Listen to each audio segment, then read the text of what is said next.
কবিরাজপুর শিহাব মাধ্যমিক বিদ্যালয়ের নিয়মিত আয়োজন অনলাইন ক্লাসের পক্ষ থেকে সবাইকে স্বাগতম। প্রিয় শিক্ষার্থীরা, আশা করি তোমরা সবাই ভালো এবং সুস্থ আছো। ঈশ্বরের কৃপায় আমিও সুস্থ আছি। আজ আমি নবম দশম শ্রেণীর পদার্থবিজ্ঞান বিষয়ের সপ্তম অধ্যায়ের উপরে আরো একটি ক্লাস নিতে যাচ্ছি। এই ক্লাসে পদার্থবিজ্ঞান বিষয়ের শিক্ষার্থীদের স্বাগতম। আজ আমি এই ক্লাসের মাধ্যমে তরঙ্গ অধ্যায়ের কিছু গাণিতিক সমস্যার সমাধান দেখানোর চেষ্টা করব। পূর্বের ক্লাসগুলোতে আমি এই অধ্যায়ের কিছু বেসিক বিষয় নিয়ে আলোচনা করেছিলাম। এবার আমরা কিছু গাণিতিক সমস্যা দেখি। প্রথম প্রশ্নটি ছিল, জনি ও রনি দুই বন্ধু একদিন একটি পাহাড়ের সামনে দাঁড়িয়েছিল। জনি তার হাতে থাকা বন্দুক হতে উপরের দিকে গুলি ছাড়ল। জনি উক্ত শব্দের প্রতিধ্বনি না শুনতে পেলেও 1 মিটারের পিছনে থাকা রনি 0.1005 সেকেন্ড পর প্রতিধ্বনি শুনেছিল। ওই দিন বাতাসের তাপমাত্রা ছিল 25 ডিগ্রি সেলসিয়াস। এখন প্রশ্ন হলো, রনি ও পাহাড়ের মধ্যবর্তী দূরত্ব কত? পদার্থবিজ্ঞানের প্রথম বিষয় হলো ঘটনাটিকে সুন্দরভাবে বুঝে নেওয়া। প্রয়োজনে যদি একটি ছবি এঁকে নাও, তাহলেও তোমার জন্য অঙ্কটি করা সোজা হবে। এক্ষেত্রে আমরা দেখতে পাচ্ছি জনি গুলি করলো এবং জনি থেকে 1 মিটার পিছনে রনি রয়েছে এবং সামনে রয়েছে প্রতিফলক। আমাদের রনি ও পাহাড়ের মধ্যবর্তী দূরত্ব নির্ণয় করতে হবে। আমরা আমাদের প্রাপ্ত ডাটাগুলো লিখে নেই। যদিও এখানে টি নট এবং ভি নট দেওয়া থাকে না, কিন্তু পূর্বেই আমি দেখিয়েছি যে এগুলো আমাদের জানতে হবে এবং এর মাধ্যমে ওই দিন বাতাসের তাপমাত্রাও নির্ণয় করতে হবে।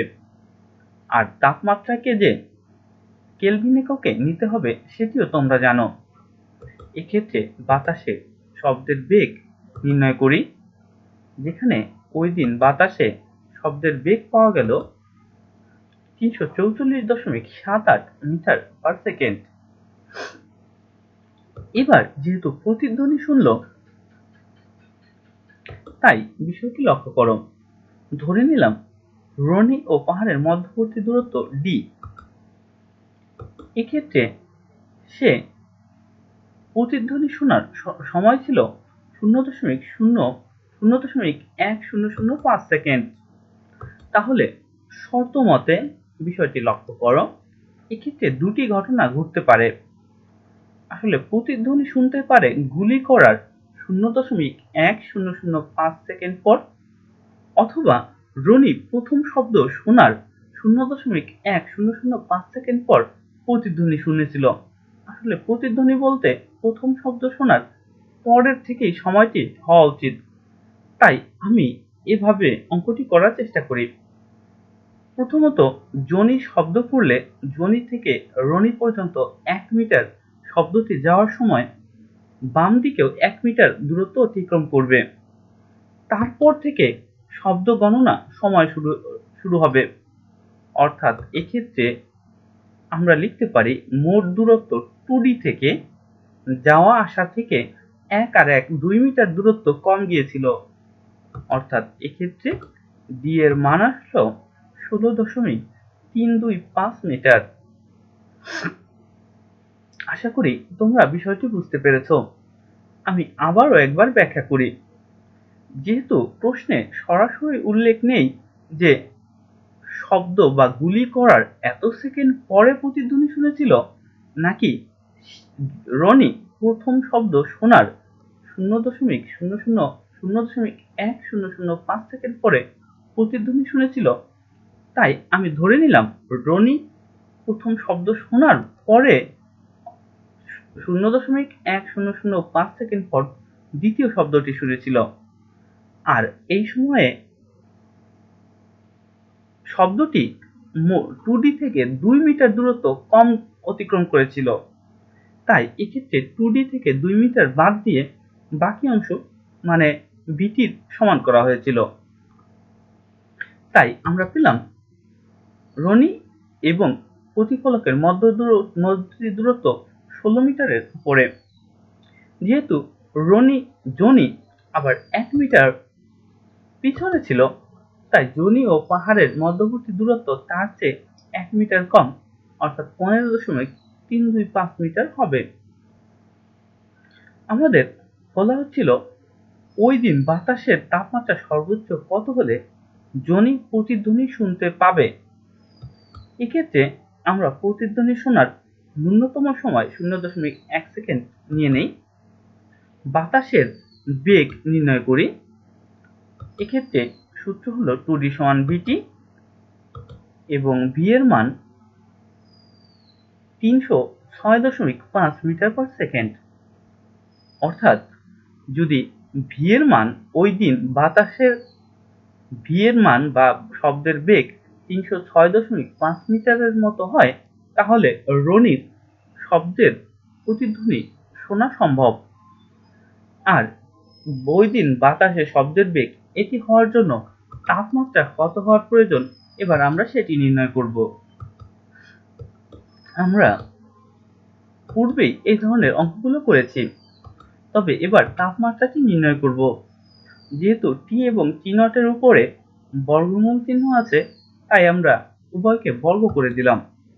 আর এক্ষেত্রে টি সমান আসলো V square by B naught square into T naught, এবং মান বসালে পাওয়া গেল 234.73 কেলভিন, যাকে সেলসিয়াসে নিলে অর্থাৎ 273 বিয়োগ দিলে পাওয়া গেল -38.27 ডিগ্রি সেলসিয়াস।